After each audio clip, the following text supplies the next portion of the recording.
কালবেলা কালের কণ্ঠ এই বসুন্ধরা মিডিয়াকে হুঁশিয়ারি দিয়ে বলতেছি, আপনারা কিন্তু প্রথম আলোর মতো শর্ট খায়েন না।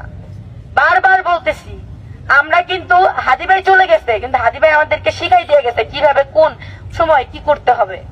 আপনারা দয়া করে এতটুকু আপনাদের কাছে রিকোয়েস্ট, আপনারা ভালো হয়ে যান, নয়তোবা আপনাদের উপর আমার স্টুডেন্ট বা আমাদের যে ক্ষোভটা সেটা প্রকাশ হয়ে যাবে অতি শীঘ্রই।